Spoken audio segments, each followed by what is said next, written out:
That's my second cup of coffee today, and I think there's going to need to be a third. So I received just the sweetest little rack in the mail. I'm just astounded by people.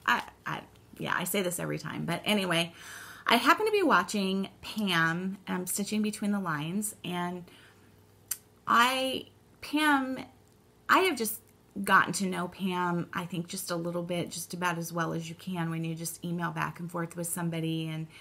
And we've been blessed to have several conversations and just kind of think alike. And I just really love her. And I watched her video last week, and she talked about these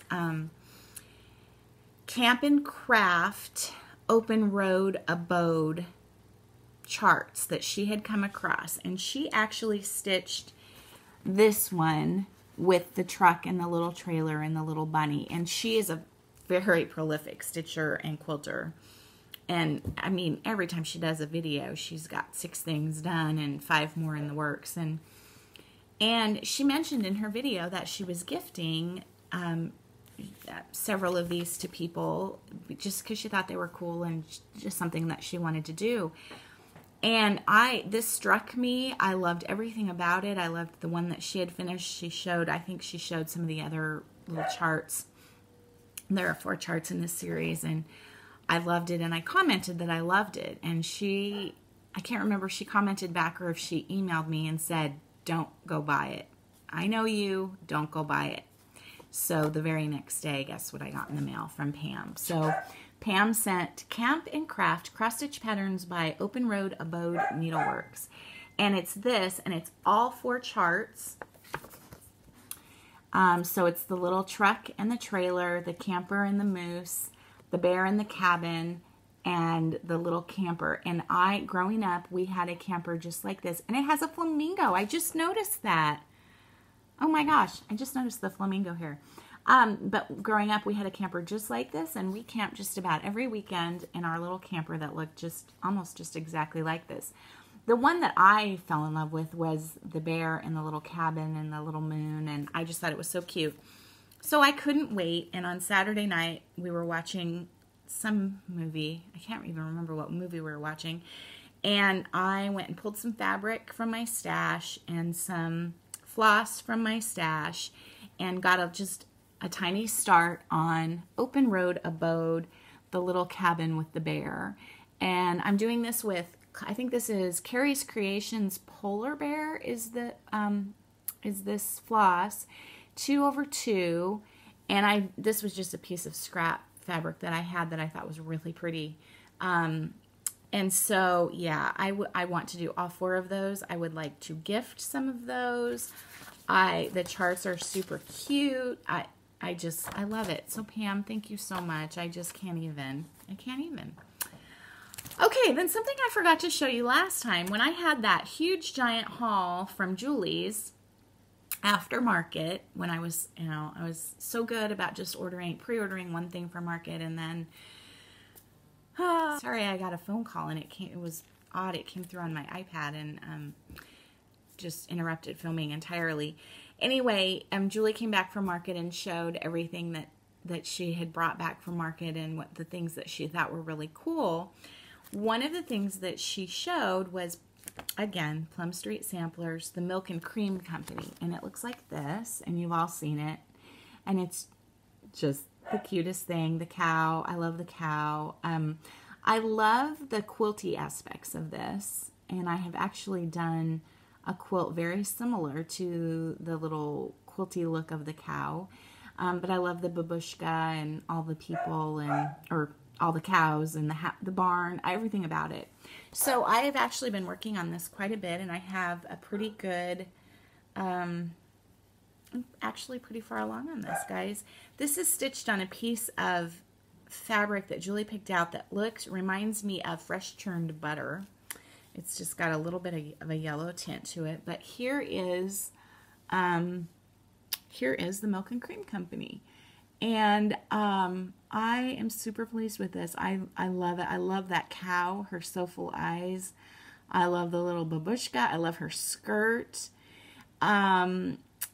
It's just, I love it. Yeah, this is just, I can't say enough. I love the trees. I changed the trees up a little bit to make them not all look exactly the same. So there's 3 that look the same and 2 that look the same.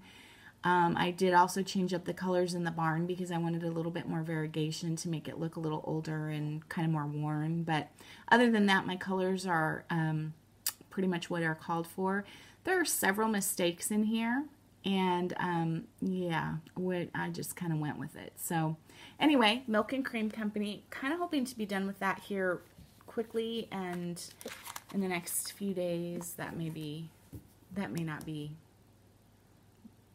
may not be reasonable, but we'll see. Okay, non-cross stitch or candle wicking or related stuff. I got to start just today on the From the Heart quilt that I showed you last time from the Quilt Company. The first block is called Be Mine, and it looks like this. And I got it fused this morning, and a little bit, I've got Be Mine stitched up at the top and a little bit of a start on the blanket stitching of the, sorry, you can't really see that very well, can you? A little bit of a start on the blanket stitching of the pattern.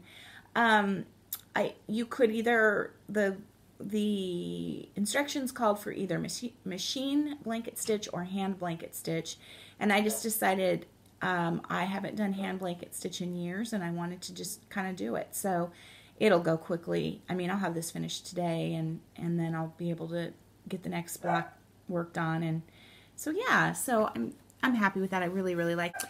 Okay, in one of the magazines that I showed you a couple weeks ago, I came across just a hand-stitched pattern. Let me see if I can find what it is called.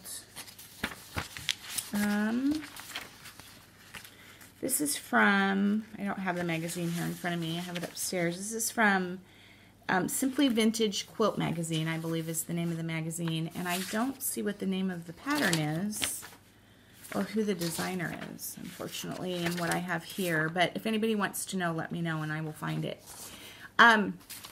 Anyway, it's a wall hanging that looks, let me see if I can give you a better idea of what this looks like. Looks like this. Can you kind of see that? Yeah, so it's a wall hanging that looks like this. It's mostly stitched in DMC 839 with a little bit of DMC 3011, 937, 310, and 801. So it's mostly stitched in kind of a washed out brown, and then you just add little pops of color, green and orange and purple.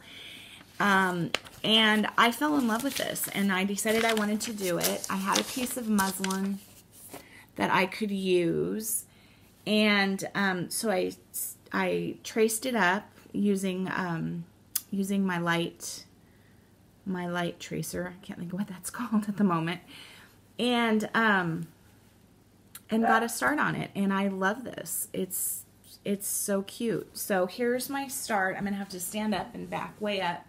I mean, this is quite long, but here's my start on the little bunny shed, and you can see